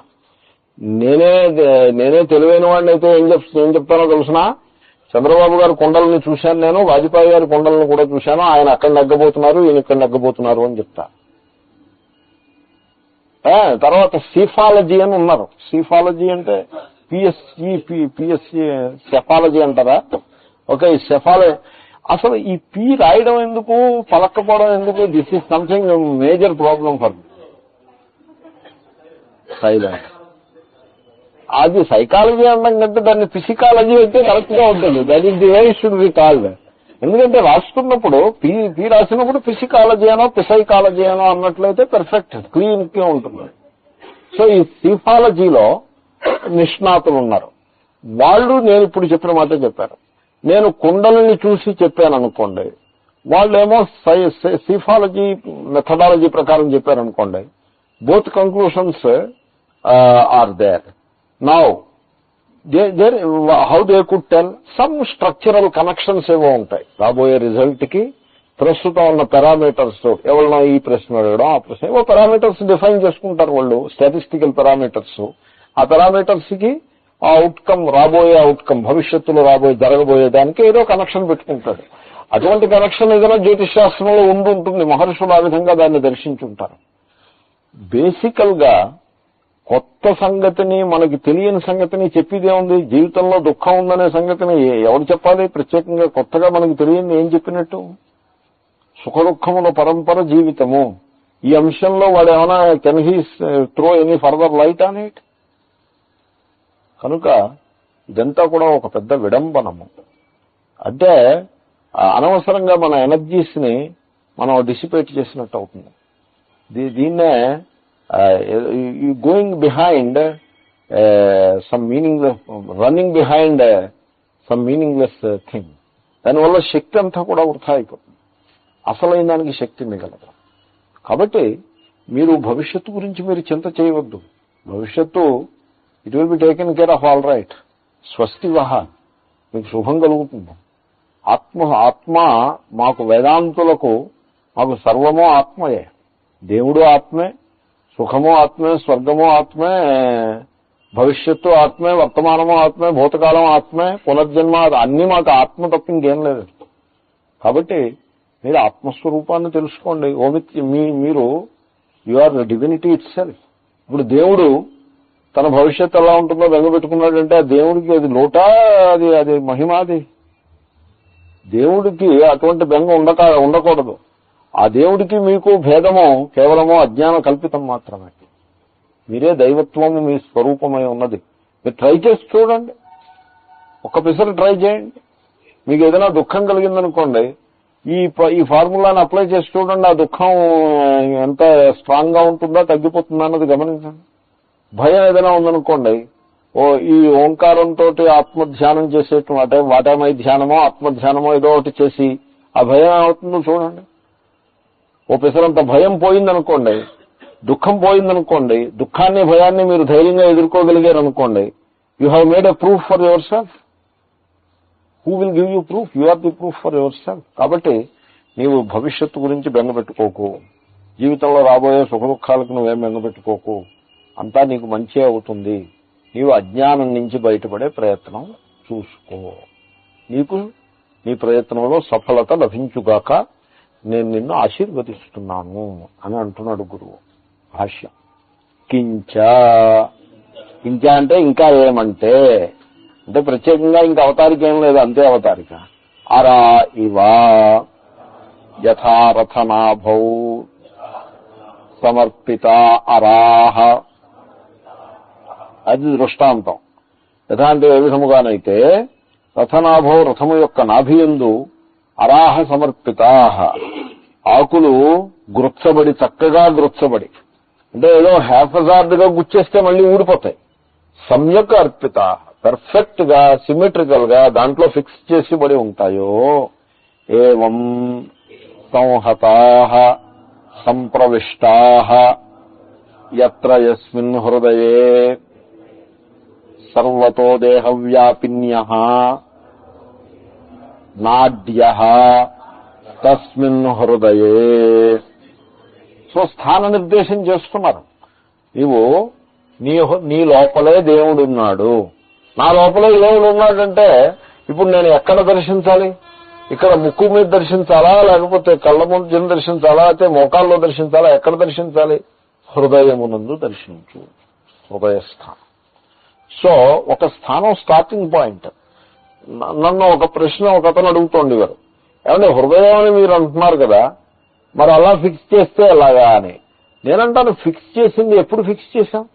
నేను నీకు స్టార్టింగ్ పాయింట్ చెప్పాను కానీ అక్కడే ఫిక్స్ అయిపోమని నీకు ఎవరు చెప్పాడు? You start with the heart and then నువ్వు ట్రై చేయి. నువ్వు ట్రై చేసినప్పుడు నువ్వు ఆ సెన్స్ ఆఫ్ బీయింగ్ లో నువ్వు నిలిచి ఉన్నప్పుడు, అహమస్మి అనే sense of pure sense of being, దాంట్లో ఇంకా ఏ రకమైనటువంటి ఆరోపములు లేకుండా, అంటే సంకల్పము లేకుండా అని అర్థం. మనస్సు నిశ్చలంగా ఉంటుంది, సంకల్పాలు ఏమి ఉండవు, కేవలము అలర్ట్ గా ఉంటారు. ఏమిటి అలర్ట్నెస్ ఏమిటో చెప్పండి నాకు. అలర్ట్ గా ఉన్నారంటే అర్థం ఏంటి? What you mean by alertness? Without thoughts alert గా ఉంటే అర్థం ఏంటి? సచ్చిత్ అని అర్థం. దట్ ఈస్ ది సచ్చిత్, sense of being. You are and you are conscious of your being. That is the alertness. And there are no thoughts, therefore there is no superimposition. థాట్స్ లేవు అంటే అధ్యారోపణ లేదు. ఇప్పుడు suppose వ్యక్తి కూర్చుని తన భార్య కోసం, భార్య గురించి ఆలోచిస్తున్నాడు అనుకోండి, ఆ అలర్ట్నెస్ మీద భర్త అనేటువంటి ఒక స్టేటస్ సూపర్ ఇంపోజ్ అయి ఉంది. ప్రియురాలు గురించి ఆలోచిస్తున్నాడు అనుకోండి, ప్రియుడు అనే స్టేటస్ సూపర్ ఇంపోజ్ అయి ఉంది. ఏ థాట్స్ లేవనుకోండి, ఇప్పుడు ఏం సూపర్ ఇంపోజ్ అయి ఉంది? ఏ సూపర్ ఇంపోజిషన్ లేదు, కేవలము అలర్ట్నెస్ ఉంది. What is that alertness? That is సచ్చిత్, అహమస్మి. So sense of being. So ఈ సెన్స్ ఆఫ్ బీయింగ్ అనేది now that you have to reach. Once you reach it, there is no sense of time in it. Sense of being లో sense of time ఉండదు. మీరు ఆలోచించండి, sense of time రావాలి అంటే సంకల్పం పుట్టాలి. థాట్ పుడితే కానీ టైం ఉండదు. Time is parameter of the thought. Thought తో పాటే టైము స్పేసు పుడతాయి. థాట్ లేకపోతే టైం ఉండదు. అంటే అర్థం ఏంటనమాట? That sense of being is timeless. So now and also it is spaceless. So by the time you get established in the sense of being, there is no space, there is no time. Where is this hridaya? It is already transcended. కాబట్టి starting point లో హృదయం అంటామే. నువ్వు ఏదైతే హృదయం అన్నామో, ఇప్పుడు ఈ హృదయము ఆరంభం అంటే ఎంతండి 30 సెకండ్లతో ఆఖరది. ఆరంభంలో అది ఒక స్థానంగా మనకి భాషించిన ఫైనల్ గా అది sense of being which is timeless and spaceless అని మీరు దర్శించి నాటికి that is the source of the entire universe, that is the ఆత్మ. అది ఇక్కడ ఏదో ఉపసరంత ఉందనే స్థితి ఎప్పుడో పోయింది. కాబట్టి ఆ రకంగా దాన్ని అర్థం చేసుకోవాలి. కాబట్టి హృదయము అంటే టు స్టార్ట్ విత్ ఇది, but by the time you understand that is the అనంత ఆత్మ. హృదయ శబ్దానికి అనంత ఆత్మ ఆ రకంగా చాంద్రోగ్యంలో అలా వర్ణించారు. హృదయం ఇది బ్రహ్మిది. బట్ టు స్టార్ట్ విత్ అదేదో ఒక దేహంలో సెంట్రల్ పాయింట్ లాగా అనిపిస్తుంది. But by the time you really understand it is the Brahman. అంచేతనే భగవాన్ రమణ మహర్షిని అడిగేవారు హృదయం అంటే ఏమిటని. హృదయం అంటే నీకు సరిగ్గా అర్థమైతే అది ఏ బ్రహ్మ, అది ఏ ఆత్మ, అది ఏ సర్వజగత్ కారణము అని చెప్పేవారు. కాబట్టి హృదయము అనే పదాన్ని చూసి మీరేం కంగారు పడక్కర్లేదు. అదేదో స్థాన నిర్దేశం అయిపోతోందని మీరేం చింత చేయక్కర్లేదు. ఉపాసనకి స్థాన నిర్దేశం అవసరం. ఆత్మ విచారము స్టార్టింగ్ పాయింట్ లో స్థాన నిర్దేశం అవసరం. భాష్యకారులు ఆ విషయాన్ని సూత్రభాష్యంలో అక్కడ కూడా చెప్తారు. కాబట్టి ఆ హృదయ స్థానాన్ని మీరు పెట్టుకోండి. దేవాలయం ఎక్కడి నుంచే వచ్చింది. దేవుడు సర్వత్రా ఉన్నాడు. కానీ మీరు పూజ చేసుకోవాలంటే ఒక చోట ఫిక్స్ చేసుకోవాలి.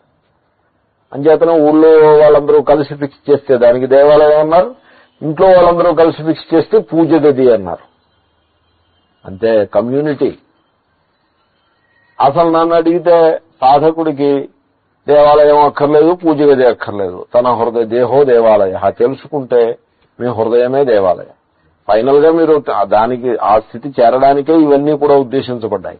మీరు వాటిల్లో పడిపోయి అదొక పెద్ద కామర్స్ కింద తయారు చేసేసి దాంట్లోనే ఇరుక్కుపోయి ఇదంతా కూడా హృదయంలో ఈశ్వరుని దర్శించడం కోసం ఉద్దేశింపబడింది అనే సత్యాన్ని మర్చిపోతే అదంతా కూడా that becomes a commerce and that becomes a burden.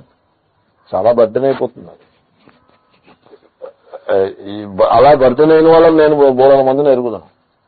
ఒక ఆయన నాతో అన్నారు, ఏమంటే పూజారిని ఎవరినైనా చూసి పెట్టండి, స్థిరంగా ఉండి పూజారిని. అంటే ఎందుకంటే మనం సన్యాసంలో మనకి స్థిరంగా ఉండి పూజారి ఎందుకండి? ఆయన పూజారి భార్యతో పాటు ఉంటే గది కూడా ఏర్పాటు చేస్తాం. ఆయన సంసారం గురించి మనకెందుకు, మన పెద్దలు మనం పడక ఆయన భార్య ఆయన పిల్లలు, what for we should bother about it. అంటే అలా కాదండి, దేవాలయం ఒకటి కట్టాను, దానికి ఇప్పుడు పూజ జరగకపోతే అదేదో నాకు భయంగా ఉంటుంది, పూజ జరగాలి అంటే నేను అన్నాను, సో భారం అంటే ఇలా ఉంటుంది, బరువు నెత్తికెత్తుకోవడం అంటే దీని పేరే ఇది. ఆ మాటే అన్నాను. అంటే అవునండి, మరి మీరేమో బోడిగుండు చేయించి కూర్చున్నారు, మీకు ఏ బరువు లేదు, మనం ఉన్న వాళ్ళకి ఉంటుంది అని అన్నారు. సో ఈ ముండకోపనిషత్తు కనుక అలాగా ఆ పాయింట్ మళ్ళీ మీకు చెప్పారు. కాబట్టి హృదయంలో దేవుడు ఉన్నాడు, అయిపోయింది. ఇంత తేలికిదే, కానీ తేలికయ్యే ఉపాయం మీకు అక్కర్లేదు. మాకు బరువే కావాలంటే ఇంకే కానివ్వండి, మరి బరువే ఎత్తుకోండి, ఎవడేం చేస్తాడు? తేలికయ్యే ఎదరవాడిని ఎత్తి మీదకి ఎత్తి ప్రయత్నం చేస్తే మాత్రం అన్యాయం. కొంతమంది ఎదరవాడిని ఎత్తి మీదకి ఎత్తేస్తారు బరువు. నేను చోట ఆశ్రమానికి వెళ్ళిన వెంటనే రండి పూజలో కూర్చుందాం రండి అన్నాను. నేను అన్నాను, ఏదైనా ఒక కప్పు కాఫీ ఏదైనా ఏర్పాటు చేయాలి, కానీ పూజలో కూర్చుందాం రండి అని అతిథులకి చేసి మర్యాద ఇదేనా ఏమి? Let us do meditation, let us have a cup of coffee, not let us do meditation. Meditation కలిసి చేస్తారా ఏమై? మీ మెడిటేషన్ మీరు చేసుకోండి, నా మెడిటేషన్ నేను చేసుకుంటాను. మీరు ఏదైనా కాఫీ ఏర్పాటు చేస్తే కలిసి కాఫీ తాగొచ్చు, అంతేగాని. కాబట్టి అంటే తన బరువు ఎవరెవరికి ఎత్తేస్తూ ఉండడం. ఎందుకంటే బరువు ఎక్కువైపోతే ఆపనే చేస్తారు. కాబట్టి మీరు పూజ గదులు పెట్టుకోండి, దేవాలయాలు పెట్టుకోండి, బట్ మునీనాం హృది దైవతం, మననశీలులైన వారికి దైవం హృదయంలో ఉంటాడు. శ్రీకృష్ణుడు చెప్పాడు, ఈశ్వర సర్వభూతానాం హృదయశేర్జున తిష్టతి అని చెప్పాడు. అరే హృదయ దేశంలో ఉన్నాడు రా దేవుడు, చూసుకోరా అని చెప్పాడు. మీకు దేవుడే కావాల్సి వస్తే మీరు చక్కగా క్రాస్ లెగ్గడ్గా ఇలా నిటారుగా కూర్చుని కళ్ళు మూసుకుంటే మీరు దేవాలయంలో ఫిక్స్ అయిపోయారు ఆల్రెడీ. సో ఆ హృదయ స్థానంలో మీరు ధ్యానం చేసుకోండి. ఎత్ర యస్మిన్ హృదయే సర్వతో దేహవ్యాపిన్యో నాడ్య. దాంట్లో ఇంకో ఆ హృదయానికి దాని మహిమని చెప్తున్నారు. ఈ హృదయస్థానం యొక్క మహిమ ఏమిటంటే ఇన్సిడెంటల్ గా ఈ నాడులన్నీ కూడా హృదయస్థానంలోనే ఫిక్స్ అయి ఉంటాయి. Don't be technical about it. Technicality is not the issue. లేదండి వెన్నెముకకి నాడులు ఉంటాయని ఒకడు, ఈ తల కింద వెనకాల భాగంలో నాడులు ఉంటాయని ఇంకొకడు, ఎక్కడ ఉంటాయో అక్కడ ఉంటాయి. హృదయస్థానంలో ఉన్నట్టుగా ఇక్కడ భావన చేస్తున్నాం. భావన కోసం ఉద్దేశించిందే. ఆ స్థానం యొక్క మహిమ చెప్పడం ముందు తాత్పర్యంగానే హృదయం అంటే ఫైనల్ గా ఈ దేహమే దేహంలో ఉండే సెంట్రల్ పాయింట్ అని కాదర్థం. ఫైనల్ గా అర్థం అది కానే కాదు. అదే అంటున్నారు ఆయన. ఈ నాడులన్నీ దేహమంతా వ్యాపించి ఉన్న నాడులు దేహవ్యాపిన్య నాడ్య ఆ హృదయ స్థానమునందు అవి సమర్పించబడి ఉంటాయి. అది హృదయము అని స్థాన నిర్దేశం చేసి వెంటనే దానిని ఆ స్థానం లెవెల్ నుంచి దాన్ని ఆత్మ లెవెల్కి తీసుకెళ్లిపోతున్నారు. వెంటనే హృదయే బుద్ధి ప్రత్యయ సాక్షిభూత స ఏష ప్రకృత ఆత్మా అంతర్మధ్యే చరతే చరతి వర్తతే. అది ఆ హృదయమునందు అంతః అంటే మధ్యే. అంతః అంటే మధ్య అని అర్థం. అంతః అంటే ఆఖరు కాదు. సంస్కృతంలో అంతః అంటే మధ్య. వనాంతము అంటే వనానికి అడవికి చిగురని కాదు, అడవి మధ్యలో అర్థం. అంతఃశబ్దానికి అర్థం చిగురని అర్థం కూడా ఉంది. కాబట్టి ఆ హృదయంలో మధ్యలో అంటే దేహానికి మధ్యలో హృదయం అని. దేహానికి మధ్యలో హృదయం ఉంటుంది. మధ్యలో అంటే పొడుగు లెక్క కాదు, ఓవరాల్ గా. సో ఆ హృదయ స్థానంలో సహా ఏషః ఆత్మ, ఆ ఈ ఆత్మ. ఆ ఈ ఆత్మ అంటే ప్రకృత ఆత్మ. టాపిక్ ఆత్మ కదా. ఆత్మ అంటే బ్రహ్మే, అక్షర పరబ్రహ్మయే ఆత్మరూపంగా ఉన్నది. కాబట్టి ఆ హృదయ స్థానంలో ఉన్నది. ఎలా ఉందో చెప్పండి. ఉన్నది అంటే ఉన్నది అది మీకు తెలియదు, మాకే తెలుస్తుందంటే ఏమిటి ఉపయోగం? మిస్టరీ అయిపోతుంది కదా. ఈ మిస్టరీ అంటే అది మనం దూరంగా పెట్టచ్చు. దానివల్ల మనకేం ఉపయోగం ఉండదు. మిస్టరీ అనేప్పటికీ జేబులో డబ్బులు ఖర్చు అవడం తప్పించి అందుకంటే ఉపయోగం ఏమి ఉండదు దాంట్లో. కాబట్టి ఎలా ఉంటుందో చెప్పాలి మేము. ఆత్మరూపంగా ఉంటుంది అంటే, ఆత్మరూపంగా ఉంటుంది అంటే సో ఇది శని పట్టింది అనడానికి సమాధానం చెప్పినట్టుగా ఉండకూడదు. క్లారిటీ ఉండొద్దు, మరి విషన్ ఉండొద్దు. ఆత్మరూపంగా ఉంటుందంటే అర్థం ఏంటి అంటే బుద్ధి ప్రత్యయ సాక్షిభూత. ఆలోచనలు పుడుతున్నాయి అంటే ఈ ఆలోచనలకి ప్రయర్లో ఉంటుంది. అది సంకల్పాలకి ముందు ఉంటుంది. సంకల్పాలు దాని నుంచే పుడతాయి. సంకల్పాలన్నింటికీ సాక్షిగా ఉంటుంది. సంకల్పములు దానిని ప్రభావితం చెయ్యవు. మీరు అద్దం ముందు నిలబడ్డారు, అద్దంలో డిస్టార్షన్ వచ్చింది, మీలో వచ్చిందా డిస్టార్షన్? లేదు. మీరు డిస్టార్షన్ చూసేవారే కానీ డిస్టార్ట్ అయినవారు మీరు కాదు. అదేవిధంగా ఎందుకని? మీరు సాక్షి కనుక. సాక్షి అంటే అర్థం అది. సో బుద్ధివృత్తులనన్నిటినీ ప్రకాశింపజేస్తూ అట్ ది సేమ్ టైం వాటి చేత ఏ విధంగానూ ప్రభావితం అవ్వకుండా నిర్వికారము, అది పదం, ఎట్టి వికారములను పొందకుండా నిర్వికారంగా మిగిలి ఉండేటువంటి దట్ సెన్స్ ఆఫ్ బీయింగ్ సచ్చిదాత్మ ఆ రూపంగా ఉంటుంది. బుద్ధి ప్రత్యయ సాక్షిభూత. Now you can relate to that. దీంట్లో ఇంకా మిస్టరీ ఏం లేదు. You can relate to that. స ఏష ప్రకృత ఆత్మ. అంతః మధ్యే, దేహము యొక్క మధ్యే. మధ్య అంటే ఇక్కడే కూర్చుందని కూడా అనుకోవద్దు మీరు. చరతే చరతి వర్తతే. అది దీపం, అది జ్యోతిస్సది. దీపము ఓ చోట కూర్చుని ఉన్నట్టుగా అనిపిస్తుంది, కానీ దీపం అంతటా వ్యాపించే ఉంటుంది. చిత్రం ఏంటంటే దీపం ఎక్కడుంది అని అడిగారు అనుకోండి, అక్కడుంది అని చెప్తారు. దీపం అక్కడ ఉంది తప్పు కాదు, అక్కడ మాత్రమే ఉంది తప్పు. ఎందుకంటే అక్కడ మాత్రమే ఉంటే అక్కడ ఉందనే సంగతి మీకు తెలియదు. అవునండి, అక్కడ మాత్రమే ఉంటే మీకు ఎలా తెలుస్తుంది? అక్కడ ఉంది, ఇంకా సర్వత్రా ఉంది, మీ కంటి దాకా కూడా వచ్చింది ఆ దీపం ప్రకాశం, అందు గురించి అక్కడ ఉందని తెలిసింది. కాబట్టి హృదయంలో చూడమన్నారంటే హృదయానికి మాత్రమే పరిమితమై ఉంటుంది అనుకోద్దు. దేహమంతా వ్యాపిస్తుంది, మనోవృత్తులన్నింటినీ వ్యాపిస్తుంది. జగత్తు మనోవృత్తుల రూపంలోనే ఉంది కనుక జగత్తునంతని వ్యాపిస్తుంది అని అర్థం. అది సో అది ఆత్మ. ఆత్మ అనే పదానికి అర్థం కూడా అలాగా, వ్యాప్నోతీతి ఆత్మ, వ్యాపకం గనక ఆత్మ అని పేరు. దీని మీద శంకరులు ఈ బహుధా జాయమాన అన్న దాన్ని వ్యాఖ్యానించి అనేక విధాలుగా అదే పుడుతోంది అని అంటున్నారు. ఏమంటే నేను మాట అడుగుతా చెప్పండి, తరంగ రూపంగా ఏది పుట్టింది? సముద్రం పుట్టింది. ఏమండి, బుడగ రూపంగా ఏది పుట్టింది? సముద్రమే పుట్టింది. సర్ఫ రూపంగా ఏది పుట్టింది? సముద్రమే పుట్టింది. ఇన్ని రూపాలుగాను సముద్రమే పుట్టింది. కానీ నిజంగా సముద్రం పుడుతోందా? లేదు. అజాయమానో బహుధా విజాయతే. ఇదే బహుధా జాయమాన అని ఉంది, అజాయమాన ఇక్కడ లేదు. ఇంకో శృతిలో అది ఉంది, పురుష సూక్తంలో ఉంది అజాయమానో బహుధా విజాయతే అని. పుట్టకుండానే అనేక రకాలుగా విజాయతే విశేష రూపాలతోటి పుడుతోంది, పుట్టకుండానే పుడుతోంది. నెక్లెస్ కింద ఏది పుట్టింది? బంగారము. ఒకసారి నెక్లెస్ బంగారం అనుకుంటే కానీ క్లాస్ పూర్తవుతుంది. ఏదో ఒకసారి అనుకోవాలి, అలాగే అదో అలవాటుది. ఒక్కొక్కళ్ళకి ఒక్కొక్క ట్రైట్ ఉంటుంది, ఒక క్యారెక్టరిస్టిక్. మంచిదే కదండి బంగారాన్ని స్మరిస్తున్నాం. బంగారం అంటే హిరణ్యం. హిరణ్మయీం లక్ష్మీం జాతవేదో మమావహ కదా, స్మరిస్తూ ఉండడమే. స్మరిస్తూ ఉంటే మనకి లక్ష్మి యొక్క అనుగ్రహం ఉంటుంది. అనుగ్రహం చాలండి.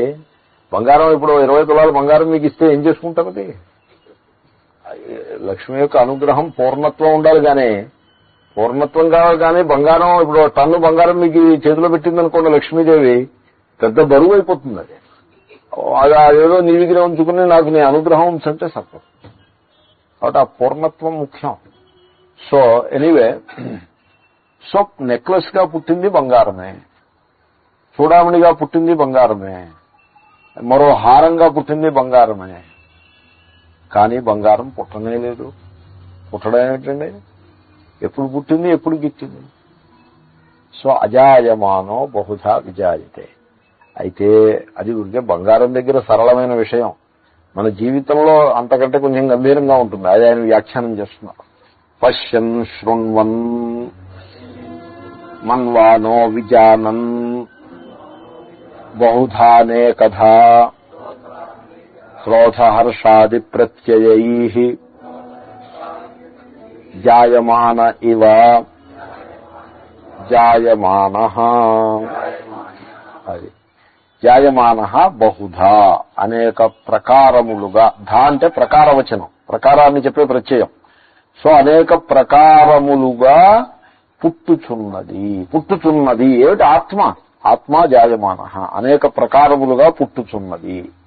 ఏమిటండి? ఎలా పుడుతోంది? పశ్యంశ్చక్షుః కన్నుగా పుట్టింది. ఇప్పుడు చూస్తున్నప్పుడు కన్నుగా పుడుతోంది. శృణ్వన్ శ్రోత్రం వింటూ ఉన్నప్పుడు చెవిగా పుడుతోంది. మన్వానో మనః మననం చేసేప్పుడు ఇమోషన్స్ చేసినప్పుడు మనస్సుగా పుడుతోంది. విజానన్ బుద్ధి ఒక గంభీరమైన విషయాన్ని తెలుసుకునేప్పుడు ఇంటలెక్ట్ గా అదే పుడుతోంది. అని నేను సప్లై చేశాను వర్డ్స్. సో ఈ ఇంద్రియములుగా అదే పుడుతోంది. రాత్రి ఏ ఇంద్రియాలు లేవు, తెల్లారేపటికి అన్ని ఇంద్రియాలు వచ్చాయి. ఇది ఎక్కడి నుంచి వచ్చే? ఆత్మే ఇంద్రియాలుగా పుడుతోంది. తర్వాత ఒక ఇంద్రియం పనిచేస్తున్నప్పుడు మరో ఇంద్రియం పనిచేయదు, ఒకదాని తర్వాత ఒకటి పనిచేస్తాయి అని ఏదో సిద్ధాంతం ఒకటి ఉంది. సో మీరు ఇమోటింగ్ లో ఉన్నారనుకోండి, ఇంటలెక్షన్ ఆగాల్సి ఉంటుంది. ఇమోటింగ్ అంటే కోపంగానో లేకపోతే ప్రేమగానో ఉన్నారనుకోండి, న్యూటన్స్ లాస్, బైనామియల్ థియరమ్ ఇవన్నీ పెండింగ్ లో ఉంటాయి. ఎందుకంటే రెండు ఒకేసారి కుదరవు. అందులో ఉంటే ఇమోషన్ ఆగాల్సి ఉంటుంది. సో ఒక వ్యాపారం ఓ సందర్భంలో ఉంటుంది. సో ఆ విధంగా మనస్సుకు ఉండే రెస్ట్రిక్షన్స్ ఏవో దానికి ఉంటాయి. కాబట్టి ఈ రూపములలో పుట్టుచున్నది ఏమిటి? ఆత్మయే పుడుతోంది. ఇన్ని రూపాల్లోనూ ఆత్మే పుడుతోంది. ఇంకా వీడు మనిషి అజ్ఞానం చేత ఆ సంకల్పంలో ఉండే కంటెంట్ ఏదో కొంత ఉంటుంది. ఆ సంకల్పానికి ఓ నామరూపాలు ఉంటాయి. ఆ నామరూపాలు తన నెత్తి మీద వేసుకుంటాడు. హర్ష అంటాడు, అహం హృష్ట అంటాడు. నేను హర్షించుచున్నాను. హర్షించటము అంటే చాలా హడావిడిగా సంతోషించటం పేరు హర్షించటం అంటారు. పార్టీ చేసుకుంటున్నాడు అని అర్థం. మామూలుగా ఆనందంగా ఉంటే హర్షించడం అనరు, పార్టీ చేసుకుంటే హర్షించడం అంటారు. నేను ఎస్ఎల్సీ చదువుకున్నప్పుడు ఎస్ఎల్సీ రిజల్ట్స్ వచ్చాయి. నేను పరీక్ష పాస్ అయ్యాను. సరే పేపర్లో నెంబర్ ఉంది, పాస్ అయ్యాను. ఓకే పాస్ అయ్యానంటే ఎలా పాస్ అయ్యారో ఏమైందిరా నీ పరీక్ష అంటే పాస్ అయ్యానన్నాను. పాస్ అయ్యావా బాగుందన్నారు. మా మిత్రుడు ఒకడు ఉన్నాడు, అతను పాస్ అయ్యాడు. ఆ రోజు సాయంకాలం పార్టీ ఉంది వాళ్ళ ఇంట్లో. దాని పేరు హర్షము. మరి నాకు లేదా హర్షం అంటే నాకున్నది హర్షం అనిపించుకోదు, లేదు సంతోషం కలిగిందంతే.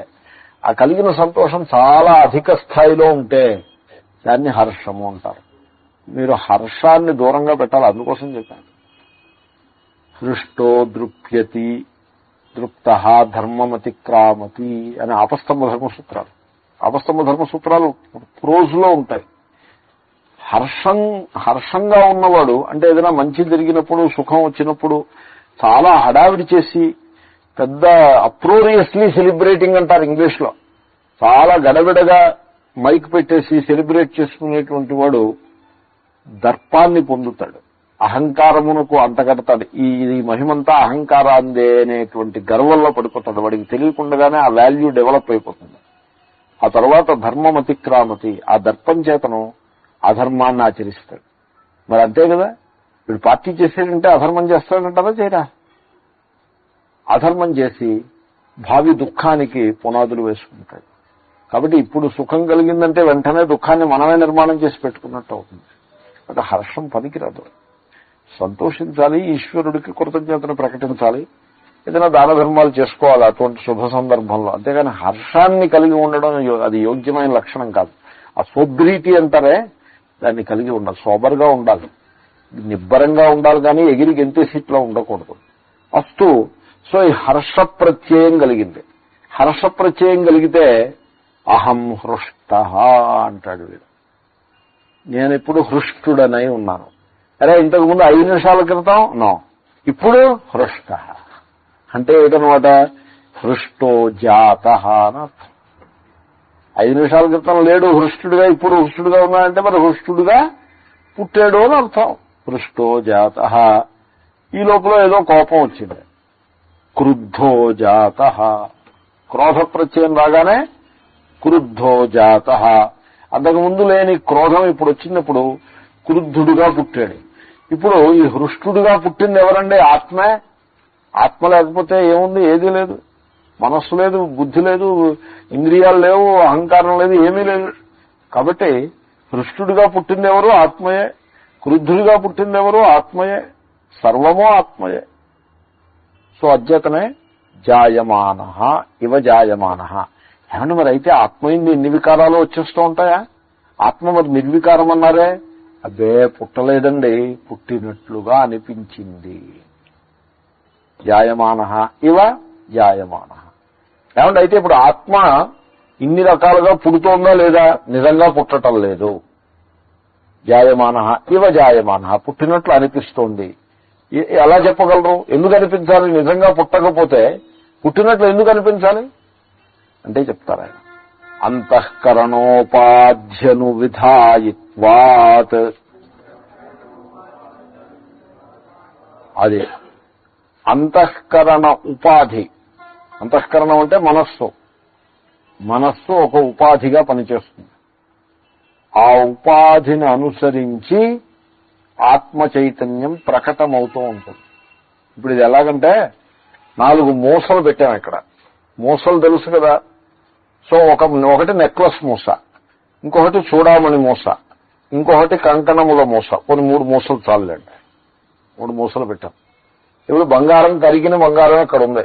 100 గ్రాములు కరిగిన బంగారం ఉంది, స్వచ్ఛమైన బంగారం. ఇప్పుడు ఈ బంగారము ఈ నెక్లెస్ మూసలో పోసాననుకోండి, అప్పుడేమవుతుంది? నెక్లెస్ పుడుతుంది. ఏది నెక్లెస్ గా పుడుతుంది? బంగారమే నెక్లెస్ గా పుడుతుంది. ఇంకేం పుడుతుంది? అదే మరి బంగారాన్ని నెక్లెస్ మూసలో బదులు కంకణం మూసలో పోస్తే ఇప్పుడేం పుడుతుంది? కంకణంగా పుడుతుంది. అంటే మూస ఏ మూస ఉంటే ఆ మూసని అనువిధాయిత్వా అనుసరించి ఆ ప్రకారంగా తయారవుతూ ఉంటుంది. ఇప్పుడు నెక్లెస్ అనే రూపము మూసదా బంగారందా? మూసది. మూస రూపమే కదండి. కానీ మూస రూపమే బంగారానికి వచ్చిందనా కొని వచ్చినట్లు వచ్చింది అనుకుంటే ఆభరణం అనుకునే వ్యక్తి వచ్చిందని అనుకుంటారు. వేదాంతులు ఏమంటారంటే రాలేదయా వచ్చినట్లు అనిపించింది అని వేదాంతులు అంటారు. తేడా అదే. వీరందరూ వేదాంతులే కనుక మూస యొక్క రూపం బంగారానికి వచ్చినట్లు అనిపించింది. వచ్చిందని మీరంటే పొరపాటు అవుతుంది. ఎందుకంటే వస్తే నిజంగా రావాలి. మరి నిజంగా వచ్చిందా? సపోజ్ నాకు నచ్చలేదనుకోండి, అది మళ్ళీ కరిగించేస్తా. ఇప్పుడు వచ్చిందా లేదా? వచ్చిందైతే పోకూడదు. కాబట్టి వచ్చినట్లు అనిపించింది. కాబట్టి అదేవిధంగా ఏ వృత్తి ఉంటుందో ఆ వృత్తి యొక్క లక్షణం హర్షాకార వృత్తి అయితే హర్షము, క్రోధాకార వృత్తి అయితే క్రోధము ఆత్మ చైతన్యానికే వచ్చినట్లు అనిపిస్తుంది. ఇప్పుడు అద్దంలో బొమ్మ బాగులేకపోతే నేనే బాగులేను అని వీడు అనుకుంటాడు. అది భ్రాంతి. అంటే అలా ఉంటుంది. అద్దంలో నన్ను నేను చూసుకుంటున్నాను అని వీడు ముందు అనుకోవడం చేత అద్దాన్ని బట్టి వీడు వికారాన్ని పొందుతాడు. వాస్తవంలో అద్దంలో చూడబడేవాడు వీడు కాదు, అద్దాన్ని చూసేవాడు వీడు కానీ అద్దంలో చూడబడేవాడు వీడు కాదు. అలాగే మనస్సులో ఉదయించే హర్ష ప్రత్యయానికి సాక్షిని నేను గాని ఆ హర్ష ప్రత్యయమే నేను కాదు. క్రోధ ప్రత్యయానికి సాక్షిని గాని క్రోధ ప్రత్యయమే నేను గాను. శోక ప్రత్యయానికి సాక్షినే గాని శోక ప్రత్యయమే నేను గాను. ఆ సత్యాన్ని గుర్తించాలి. ఆ సత్యాన్ని గుర్తిస్తే మీరు జాయమానహ ఉండదు, సాక్షిగానే నిల్చుంటారు.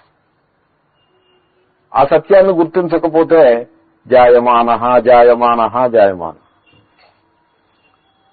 అది తేడా. కాబట్టి మనస్సులో ఉదయించే ప్రత్యయములను సాక్షి రూపంగా దర్శిస్తూ ఉండాలి. I am the witness only, I'm not the thought, I'm the witness of the thought only, I'm the witness only అనేది ఫార్ములా. అది సాధకులకి అది ఫార్ములా. నేను సాక్షిని మాత్రమే అనేటువంటి ఆ ధారణ, ఆ జ్ఞానము, ఆ భావన మనస్సుని పరిశుద్ధం చేసేస్తుంది. చాలా గొప్పగా శుద్ధం చేసేస్తుంది. రాగద్వేషాలకు అతీతంగా నిలబెడుతుంది మనిషిని. వాడు అలాగా సాక్షి రూపంగా నిలిచిపోతాడు. అంటే అన్నింటికీ సాక్షిగా ఉంటాడంతే.